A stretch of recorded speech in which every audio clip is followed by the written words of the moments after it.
Hello, Supercars in Seconds here. Today we're going to fiddle with the McLaren Artura, have some fun with the car. I'm going to give you like a handover that I would present to a customer when they took delivery of the car, starting with the keys and all the rest of it, going through everything. There's a lot to it. The car has a lot of modes, 4 modes just for the powertrain, 3 for suspension. Then we have the variable drift control. We've got Apple CarPlay for the first time in a McLaren and so on. So when you get the tech package, that is. So some really cool things. I'll show you the backup camera. I can select any side cameras and front cameras during that. It's really some great innovations in the car. But let's get stuck in and have some fun with the Artura.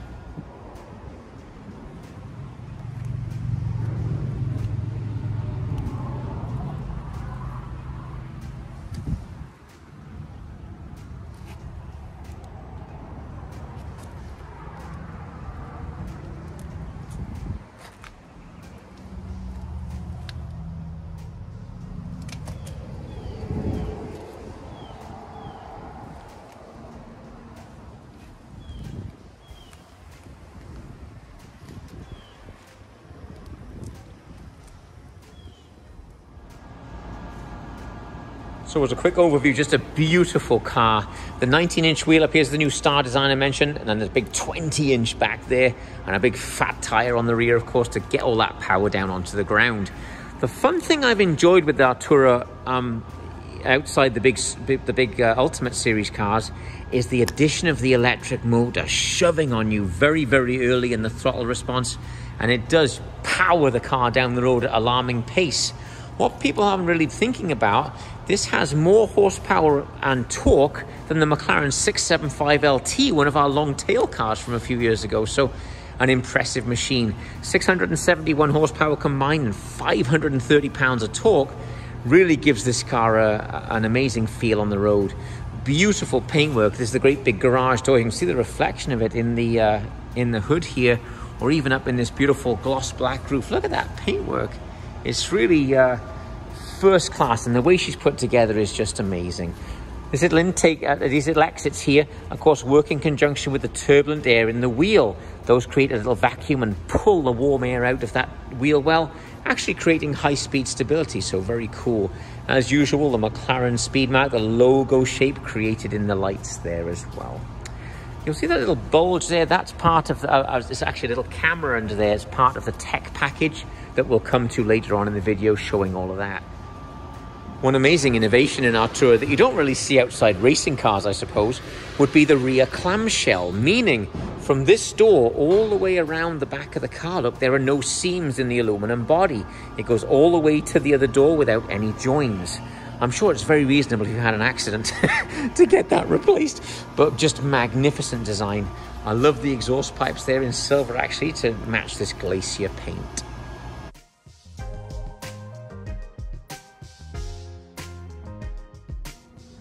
One fun thing I like to do is hop in the car, don't touch the brake and push start, then go straight up and push the mode up to comfort, push it again up to sport, then push the brake firmly and start it, and the engine comes right on. So it depends what mood you're in. If you want the engine to come on at the start, don't touch the brake, push start, click up here twice up to sport, then firm on the brake, push start, and the engine will start up each time before you go into gear.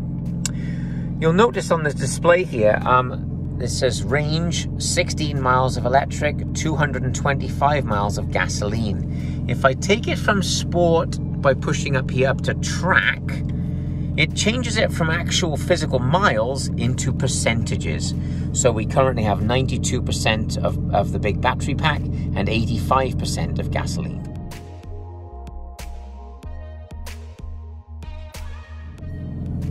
You'll notice just to the left here, little white triangle. That signifies the speed of charging, the amount of regeneration from the engine. It doesn't use the brakes, is an important note.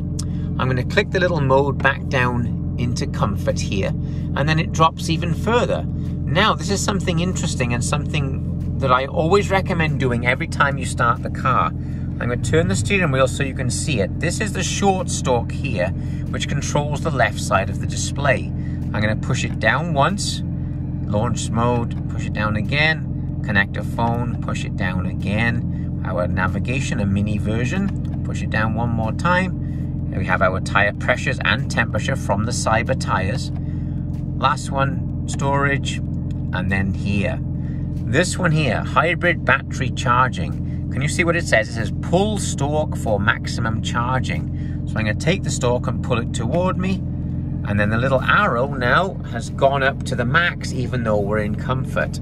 If you remember, when I put it up to track, it slid up to the top. Now I'm in comfort and it's at its maximum speed. What's nice about this, if you went on a 10-mile journey, it would go from 50% up to 100% just by having that engine at maximum battery charging. As a reminder of what's going on, in the very bottom of the screen here, can you see it says power and charging? I'm going to rev the engine and it switches from side to side, like from power into charging. As the revs are dropping, it's definitely going into its charging mode. Over here on the left-hand side, I've got my nose lifter. Just here is my lane departure warning. I'm going to switch that on. If you watch the top of the display here, I'll switch that on. And then that little image there appears. Can you see it's like a freeway? And of course, it will give you an audible bong, to let you know you're drifting out of the lane, and the side that you're drifting out of will illuminate in orange as well.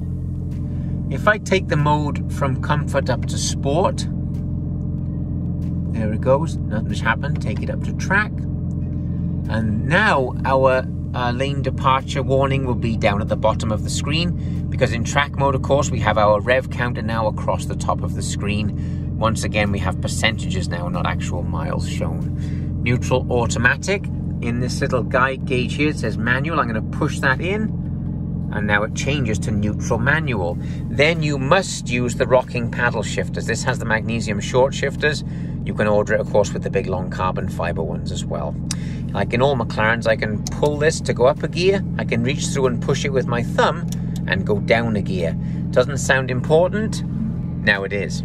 When the wheel's up here, I can go down the gears and up the gears. So in other words, whatever it says on it, it will do the opposite by pushing it.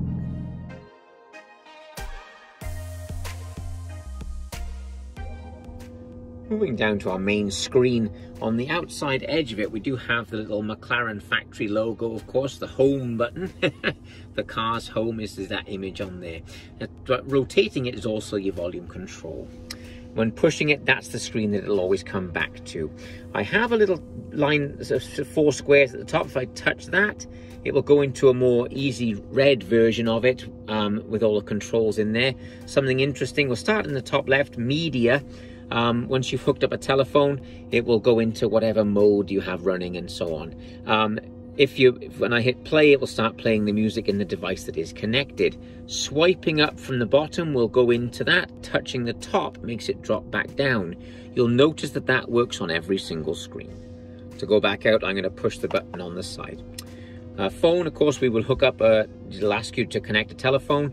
That's all pretty simple stuff there. Navigation is a great system. I'll move it away to get the brightness away, because it is a very bright screen. Here we are, and it's very responsive. You know, in earlier McLarens, it was a bit of a slow system. Now this one is really state-of-the-art and a much, much faster operating system. It will show skyscrapers and buildings and so on. You'll hit search up here. The standard search will be displaying every McLaren dealership in the United States, or wherever you might be in the world. It'll be your local dealers will be displayed. Just by touching it, it will allow you to get directions to that dealership. For other things, you're going to search up here. You can now type in the address, click address and phone numbers and so on. I'm going to go back out. The next one, driving positions. Driving positions is like memory seats, if you like. They've given us 5. I think that just shows the computing power the car has. It will remember 5 memory seat positions. So if you had someone tall, someone short, they could be position 1, position 2. When the tall person got out, the shorter person got in, push position 2, it will change all of the settings in the seat and everything for you. I've started the engine actually for this one. VDC, variable drift control. I'll touch that in there. It says not available. Now, it says here, look, set ESC to dynamic, DYN to start. Do you do that over here on the left side? Can you see in the little suspension one, it says ESC off. So I'm going to push this button here. And if you watch the display just there, as I push the button, it now says ESC dynamic and variable drift control is off, because you don't want to accidentally turn it on. Once you get the screen up, just touch in the top right corner, and it then allows you to set different degrees of drift. Now, I frankly think that's a poor name for it. What it's actually doing is giving you full throttle earlier and earlier coming out of a corner. The downside of that, of course, if you've got it spread out to 15 out here, you can see how much sideways that is. That's like, it really is crazy. I don't really like that. I like it about sort of 5s and 6s and 7s and so on. What that gives you is full throttle coming out of a corner much earlier to give you a much more dynamic exit to the bend, but keeps control of the car. To switch variable drift control off, I switch it off here, but you'll notice that my stability control is still in dynamic mode. So even though the sliding part is off, up here you still have to push this again to cancel it from the display. Again, variable drift control, I say, is an unusual name for it. It's more full throttle earlier is the way to think of it. This next one, audio, isn't the same as media. So media would be where the music is. So you'll select, your Bluetooth, your radio, Sirius radio, whatever it might be, your different menus. Here is where you adjust the stereo. So touching audio here goes into the studio mode, on stage mode, or driver focus. It's a small cabin, so I'm not a big fan of driver focus, but the studio and on stage are fun to mess around with. On stage, of course, gives us imagining that the drummer's over there and the guitar player's over here. So it really does put you on stage with the musicians. At the top, tones is where I can get very specific now with my bass treble, just hitting the plus and minus. I can adjust these up and down for my personal favorites. Balance and fade, of course, I can drag this around, but again, it's a small cabin, so probably middle. If you can't quite get it lined up, don't worry. Go over into the top left corner and push the reset and the recycle here, and it'll put it back in the center for you. So one of the more in-depth ones would be settings. Within settings, I'm not going to do all of it today. We could spend 2 hours on this video, but the basic is connectivity, Bluetooth, and then it'll show you what's going on and how to hook it up and so on. That's really simple there. By touching this here, it allows you to rename the Bluetooth name. So in other words, when you're searching through your Bluetooth devices in your device, you can select it. So I'll touch rename, and then I can change it out to here. So it'll call it Matt's Artura or whatever you want to call it. And as soon as you're finished with that, just touching it outside gets rid of that. And now that's what the device will be called. Time and dates. If you have your phone hooked up, it will be a GPS based for daylight savings. It'll just connect up on its own and so on. Speed and distance units, make sure that it's in if you're in kilometers in your area, that's fine, miles and so on. Make sure it's in the right one. Fuel consumption units also, MPG, UK, Imperial, and US, kilometers per hour, liters per 100 kilometers, whatever it is, you can just touch and it'll change right to in the main display up in front of you. So again, the whole point, I suppose, is fiddle with it. Just experiment and go through the different menus, and I'm sure you'll find something useful that you might learn. And our last one here, driver assistance. Some great stuff in here. You can see that road sign recognition is on. Switching this on puts the lane departure, and you can select it on and off. It's because we haven't pushed the button over there, remember, to activate the lane departure warning. So then you can just select which one you want, and it will show you below then whatever you're doing in the car. So just touching it will switch from one, and you can select the sensitivity of it. And then up here, we got our speed warning showing. An audio warning if you're going to break the speed limit. I generally switch these off because occasionally I have gone above the speed limit. No, I don't, and of course endorse that. So the default when you start the car will be these selections here. By pushing the little button here on the side, it will switch to this mode here. So if I push that one, it goes into the written ones. You can see the orange changing from left to right as I push it. Last one is the air conditioning. So I touch the fans, the temperature up or down either side. You'll notice that both are moving. My side is the driver, the passenger side is here. When I touch this here, let's make sure the little AC orange light is on. My favorite thing in a McLaren, of course, they've got the helmet on. They're ready to be on the track as required. Fan speed, of course, very powerful air conditioning in this car. It's actually an electric compressor, so it's rather cool. Quick cool, quick heat, and so on. because the sink is illuminated, when I adjust the driver's temperature, it does adjust both. The minute the passenger adjusts theirs, it turns the orange light off for the sink. Look, so that's at 74, that's at 71, touch sync, and they both go to 74. And this goes darker so the passenger can be controlled by the driver. So of course, we got my phone hooked up to this vehicle, so I'm gonna put this USB-C connector into the top image here. And then I'm gonna connect up the bottom of my phone to the car, and then it will offer me then Apple CarPlay through the device. You'll see just here, it goes right in, bear with me. There we are, it's gone right into Apple CarPlay, which is rather nice. In the bottom left corner, I've got the icons there that I can switch back and forth, and you can see how quick this operates. They've really done a nice job with it. Within Google Maps, of course, you can have it set to be the satellite image or whatever you want it to have. But again, super responsive screen, and that's really a first in a supercar to have such great operating speed.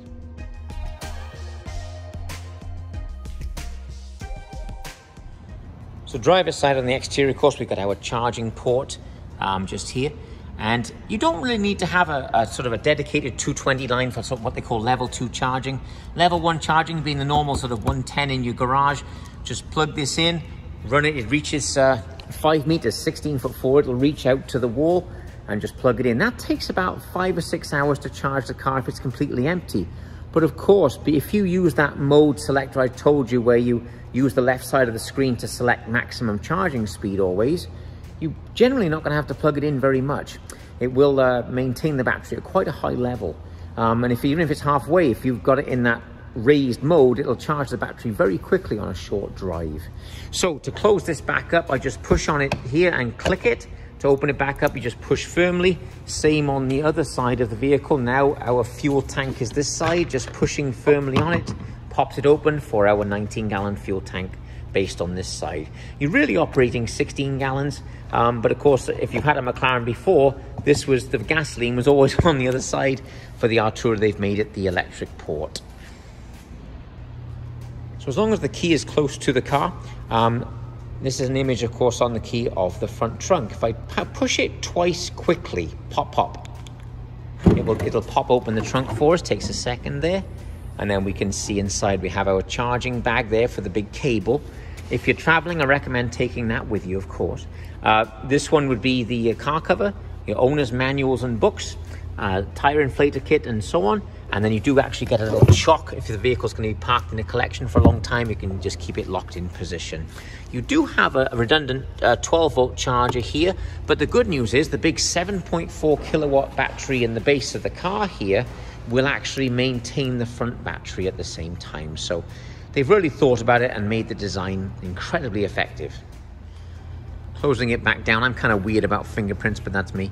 So I lower it down till it just rests on the latch, and then use the badge. That's what it's for, because of course it's very lightweight aluminum. The whole body's aluminum. I'm going to push down here with the back of my hand, click, click, and then the front trunk is closed for you. I like the orange brakes on this one, it's cool. This is the new Star design wheel. I love the size of that rotor. The brakes are huge. This is Glacier as a color. So I like the McLaren orange accents, just a nice build.